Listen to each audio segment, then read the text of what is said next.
আসসালামু আলাইকুম দর্শক, আজকে কথা বলবো কানাডার ইনভাইটেশন নিয়ে। ইনভাইটেশন হলে কোন কোন ব্যক্তি ভিসা পাবেন?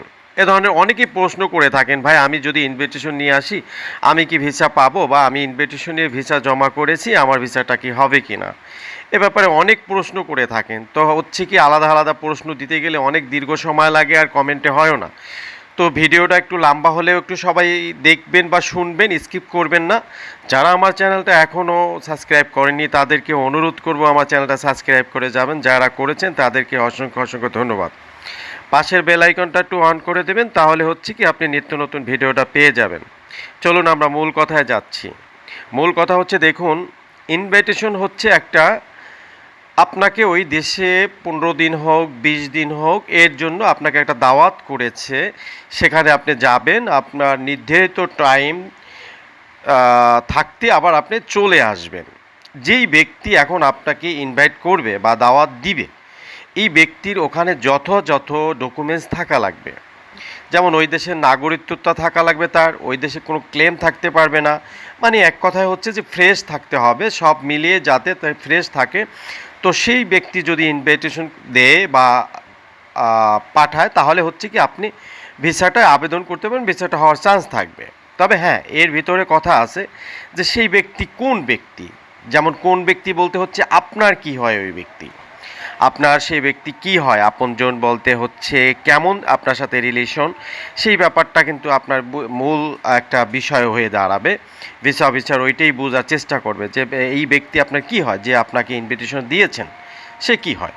সে হতে হবে আপনার আপন ভাই, তাহলে আপনার জন্য গ্রহণযোগ্য। 75% আপনার কাজ করবে ভিসার ক্ষেত্রে, আপনার ভিসাটা পাওয়ার জন্য। যদি আপনার বোন থাকে ওখানে, বোন আপনাকে দিয়েছে ভাইকে, সেজন্যও আপনি কিন্তু 75% অগ্রাধিকার পাবেন, ভিসাটা হওয়ার চান্স থাকবে, আপনাকে ভিসা দিবে ভিসা অফিসার। যদি থাকে ওখানে আপনার চাচা থাকে, সেও কিন্তু দিলে কিন্তু সেও কিন্তু ব্লাডের লোক, সেও কিন্তু দিলে আপনাকে ভিসাটা হওয়ার সম্ভাবনা আছে।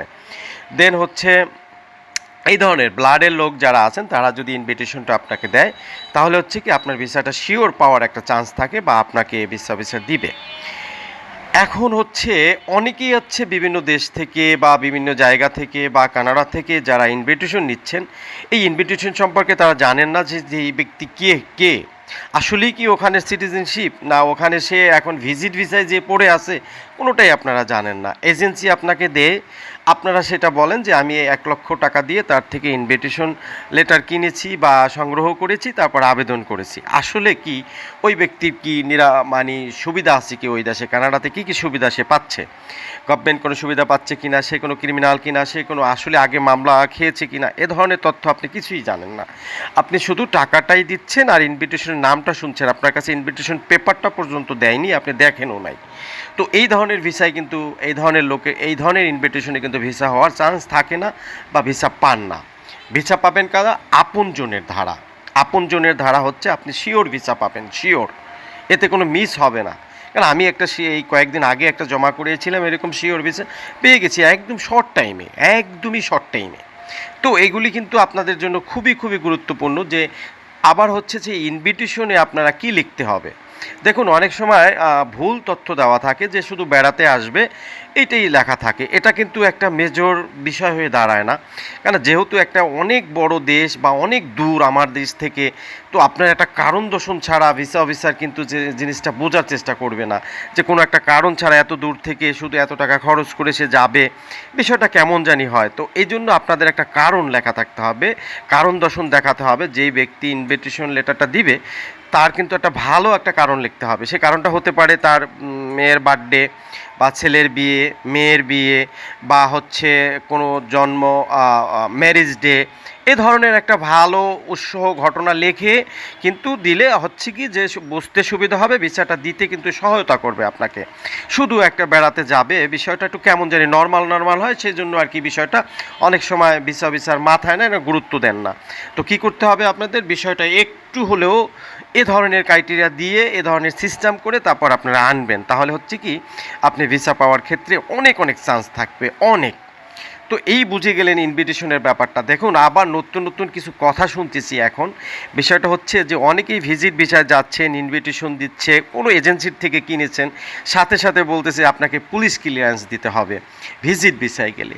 আসলে বিষয়টা এমন হয়ে গেছে এখন বর্তমানে এই ভিসাটা নিয়ে কানাডার, মানে মানুষকে বিভ্রান্ত করা, মানুষকে হতাশ করা, মানুষকে প্রতারিত করা, এটাই হচ্ছে একটা মূল এখন কাজ। এটা নিয়ে কিন্তু ভালো বাণিজ্য চলতেছে, নীরবে নীরবে অনেক মানুষ প্রতারিত হচ্ছে, ঠকে যাচ্ছে। মানে অনেকেই মানে দেখেও দেখতেছেন না, বা একজনে ঠকছেন সে কিন্তু আবার ফেসবুকে লজ্জার জন্য বলতেছেন না, সে কিন্তু আরেকজন শিখতে পারতেছে না। আসলে আপনারা এই জিনিসগুলো হচ্ছে কি একটু তুলে ধরেন, যাতে মানুষগুলি আসলে মিডিয়াম ফ্যামিলির মানুষ, একদম মানে কি বলবো, নিচের তলা মানুষগুলি খুবই খুবই কষ্টজয় কিছু টাকা ইনকাম করে বা আর্নিং করে তারপরে এই মানুষের হাতে তুলে দেয় এরকম ভুল ডিসিশনে, ভুল সিদ্ধান্তে। এটা কিন্তু আসলে বিশাল মর্মাহত এবং খারাপ জিনিস।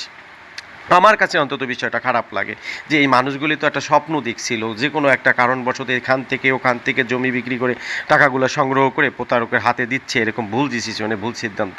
তো এটা থেকে একটু পরিহাস করেন। দেখেন এরকম আমাকে 5-7 জন এরকম ফোন করেছে যে ভাই আমাদেরকে পুলিশ ক্লিয়ারেন্স দিতে হচ্ছে ভিজিট ভিসায় এবং ইনভিটেশনও সাথে। তো এই যে মানে বিষয়টা কেমন জানি কোনো দিন।